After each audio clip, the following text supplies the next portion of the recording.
Hello दोस्तों, नमस्कार। कैसे हो आप? मेरा नाम है कौशिक और इस वीडियो में मैं आपको जानकारी दूंगा कक्षा 11वीं के गणित विषय के बारे में। तो इस वीडियो को शुरू से लेकर आखिरी तक देखते रहिए। तो चलिए शुरू करते हैं।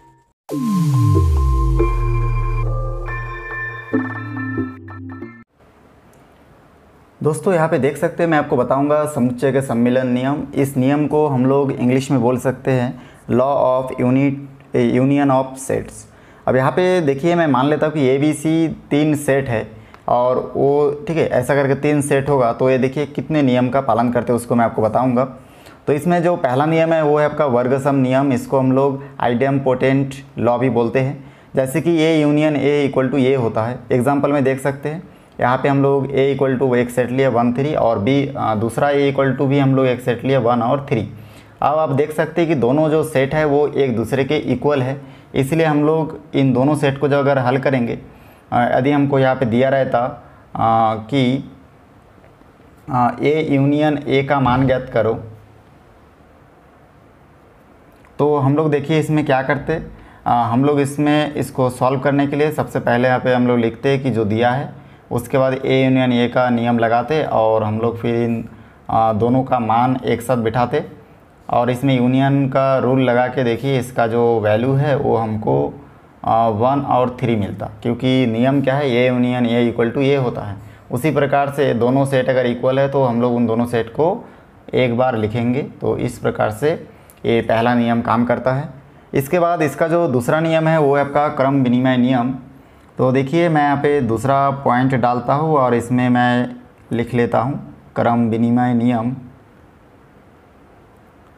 अब ये देखिए क्रम विनिमय नियम को चलिए मैं इसको लिख लेता हूँ क्रम विनिमय नियम। इस नियम को हम लोग इंग्लिश में कम्यूटेटिव लॉ भी बोलते हैं।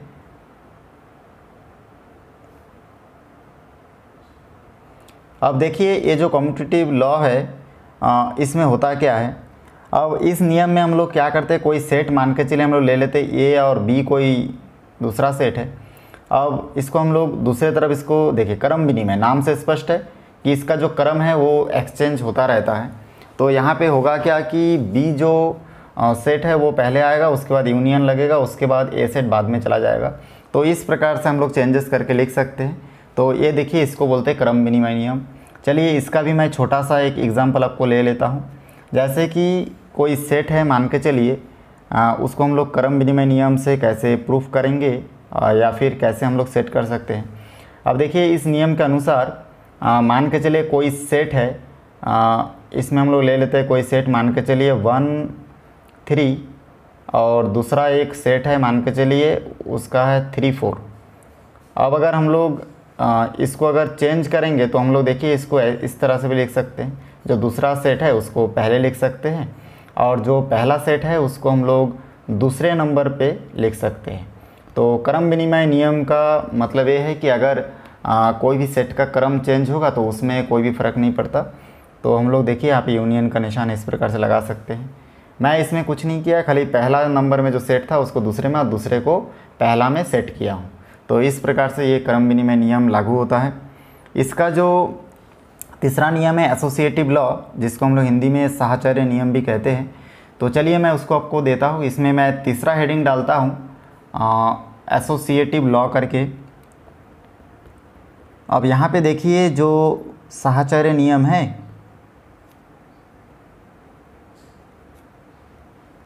इसको हम लोग इंग्लिश में एसोसिएटिव लॉ भी कहते हैं।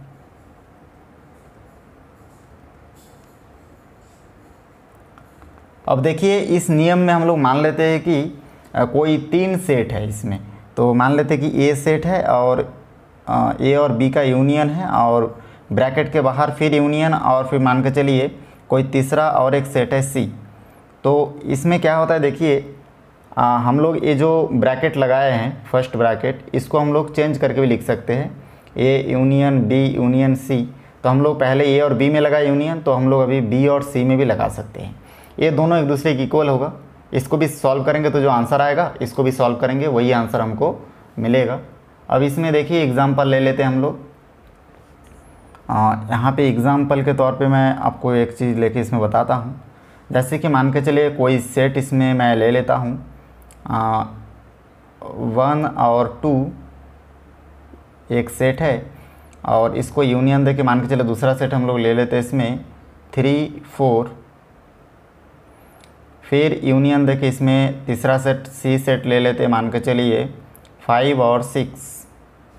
अब ये पहला सेट और दूसरा सेट में अगर हम लोग इस प्रकार से ब्रैकेट लगाए तो इसको हम लोग दूसरे तरफ भी और एक इसी को मैं लिख लेता हूँ 1 2 यूनियन, फिर 3 4 और यूनियन और फिर हो जाएगा 5 और 6। तो देखिए मैं दूसरा और तीसरा को भी इस प्रकार से ब्रैकेट में लिख सकता हूँ। इसका मतलब ये है कि अगर मैं इसको सॉल्व करूँ तो भी जितना आंसर आएगा तो और हमारे ये जो सेट है इसको भी सॉल्व करूँगा तो उतना ही आंसर आएगा। तो इस प्रकार से ये गणित को आप साहचर्य नियम के अनुसार सॉल्व कर सकते हैं। इसका सॉल्यूशन और इसका क्वेश्चन भी आगे देखेंगे। देखिए इसमें चौथा नंबर जो है तत्समक नियम कहते हैं, वो इसमें आइडेंटिटी लॉ भी कहा जाता है अंग्रेजी में, तो उसके बारे में आपको जानकारी दूंगा। यहाँ पे देखिए जो चौथा नंबर जो समुच्चय में सॉल्व करने का नियम है वो है आपका तत्समक नियम, जिसको आइडेंटिटी लॉ कहते हैं। अब ये नियम क्या होता है उसको मैं बताऊंगा यहाँ पे। अब यहाँ पे देखिए इस नियम के अनुसार इसमें दो नियम फॉलो करते हैं हम लोग। तो पहला जो इसका पहला रूल है तत्समक नियम में वो है आपका, अगर मान के चले कोई सेट है ए और उस सेट के साथ और कोई खाली सेट है, मतलब कोई भी एलिमेंट नहीं है, ऐसा सेट के साथ अगर हम लोग इसका यूनियन करते हैं तो हमको रिटर्न में ए ही मिलेगा। तो देखिए यहाँ पे मैं एग्जांपल ले लेता हूँ इसका।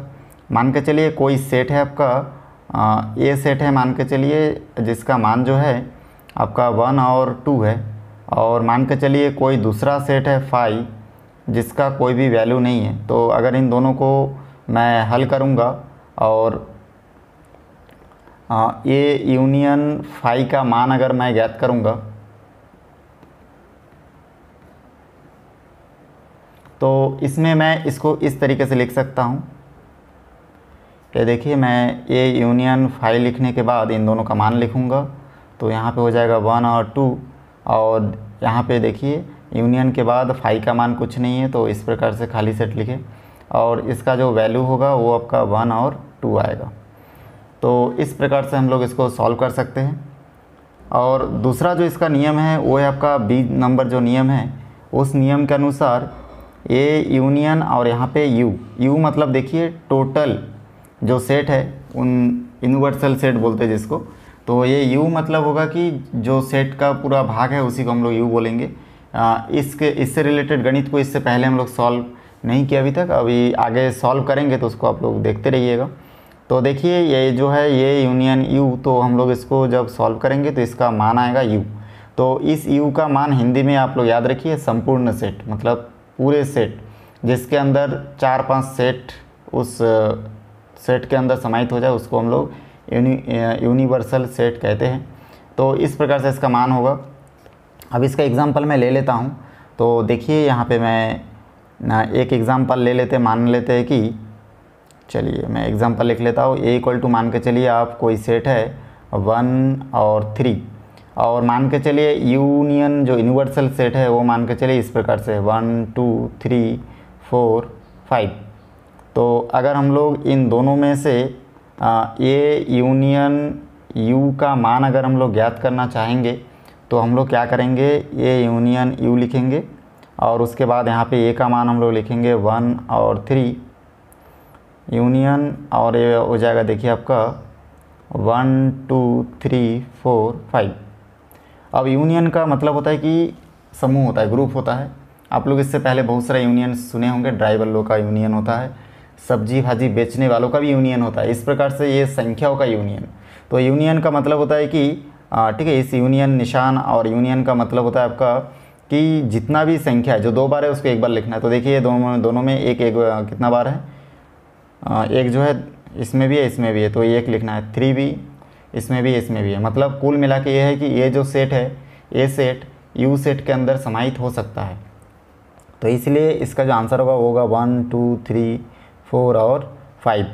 तो कुल मिला के देखिए ये आपका जो ए यूनियन यू है इसमें इसका जो वैल्यू है, इसका मान है वो यू आता है, मतलब संपूर्ण सेट। तो देखिए हमारा यू का संपूर्ण सेट क्या है, यू यूनिवर्सल सेट 1 2 3 4 5 है। तो हमारा आंसर भी 1 2 3 4 5 आया। 1 3 नहीं आया, 1 2 3 4 5 आया। ठीक है, तो इस प्रकार से ये हमारा 4 जो नियम है, इस चारों नियम को हम लोग अप्लाई करके यूनियन से रिलेटेड कोई भी गणित को सॉल्व कर सकते हैं। तो चलिए मैं आपको एक एग्जांपल इसमें लेके बताता हूँ। इसमें देख सकते हैं कि जो पहला प्रश्न है ये आपका प्रश्नावली 1A.4 का पहला प्रश्न है। अब देखिए मैं यूनियन से रिलेटेड इस गणित को कैसे सॉल्व करता हूँ। सबसे पहले तो हमको ए यूनियन बी का मान ज्ञात करने के लिए कहा गया है, और ये जो दो सेट दिया गया है ए और बी, ये दो सेट का मान देखिए, ए सेट का मान है 2 4 6 8 और बी सेट का जो मान है वो है 6 8 10 और 12। अब इसमें हम लोग को हल करना है। तो देखिए इससे पहले हम लोग 4 नियम जानते हैं, उन चारों का हम लोग अलग अलग कंडीशन में अप्लाई करते हैं। तो सबसे पहले तो जो दिया है उसको मैं लिख लूँगा कि दिया है। अब यहाँ पे देखिए दिया है ए इक्वल टू आपका जो पहला सेट दिया है 2 4 6 8, और इसी प्रकार से बी सेट भी दिया है। तो बी सेट का जो वैल्यू है वो आपका 6 8 10 12। अब ये दो सेट में से हमको ए यूनियन बी का मान ज्ञात करना है, तो मैं ए यूनियन बी लिख लेता हूँ। और उसके बाद ए के जगह पे देखिए यहाँ पे मैं ए सेट का मान लिखूँगा 2 4 6 8, और उसी प्रकार से यूनियन के बाद बी सेट में मैं मान लिखूँगा 6 8 10 और 12। अब इससे पहले आपको बता चुका हूँ कि यूनियन का मतलब होता है कि जितना भी सेट है उन सभी सेट को मिलाकर हम लोग मिलाकर लिखेंगे एक साथ। तो एक यूनियन बनाना है हमको, इन दोनों सेट को जोड़कर एक यूनियन बनाना है। अब दोनों सेट में इसमें कंडीशन है कि इससे पहले हम लोग जानते हैं कि ये यूनियन ए सेट का जो मान होता है वो आपका ये होता है। मतलब ये है कि दोनों सेट में अगर एक ही जैसे संख्या है तो फिर वो दोनों को एक बार लिखना है। तो देखिए यहाँ पे 2 इस सेट में नहीं है, इसमें है, तो इसको मैं 2 एक बार लिख लेता हूँ। उसके बाद देखिए 4 इसमें नहीं है, खाली इस सेट में है, तो 4 को भी लिखूँगा। देखिए पहला कोई भी एक सेट से आप लाइन से चलते जाइए। फिर देखिए 2 लिख लिया मैं, इसमें नहीं है तो फिर भी लिख लिया। 4 इसमें भी नहीं है तो लिख लिया।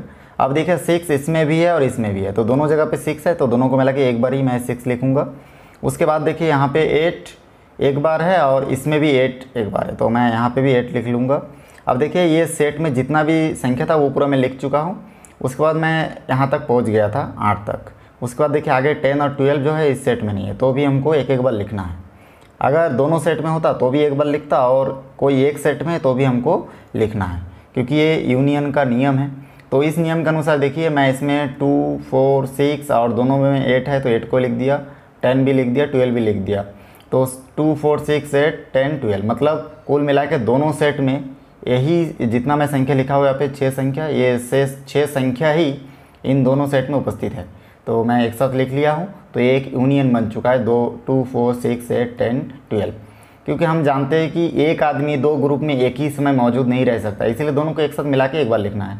तो जो संख्या डबल है उसको मिला के एक बार लिखना है, जो सिंगल है उसको तो एक बार लिखेंगे ही, बाकी जो डबल है उसको हम लोग को दोनों सेट का अलग अलग ना लिख के एक सेट में एक बार लिखना है। तो ये देखिए मैं लिख चुका हूँ और एक ही लाइन में मेरा आंसर भी आ चुका है। तो बहुत ही आसान है। इसके बाद चलिए मैं आपको इसके दूसरे भाग में बाकी और 2-3 क्वेश्चन बताऊंगा, तो देखते रहिए। उम्मीद है दोस्तों मेरा वीडियो आपको अच्छा लगा होगा। वीडियो अच्छा लगे तो लाइक करें, शेयर करें, सब्सक्राइब करें और बेल आइकन को भी प्रेस करें, ताकि जब भी मैं कोई नया वीडियो बनाऊं तो उसका नया अपडेट सबसे पहले आप तक पहुंचे। फिर मिलते हैं एक नई वीडियो के साथ। धन्यवाद।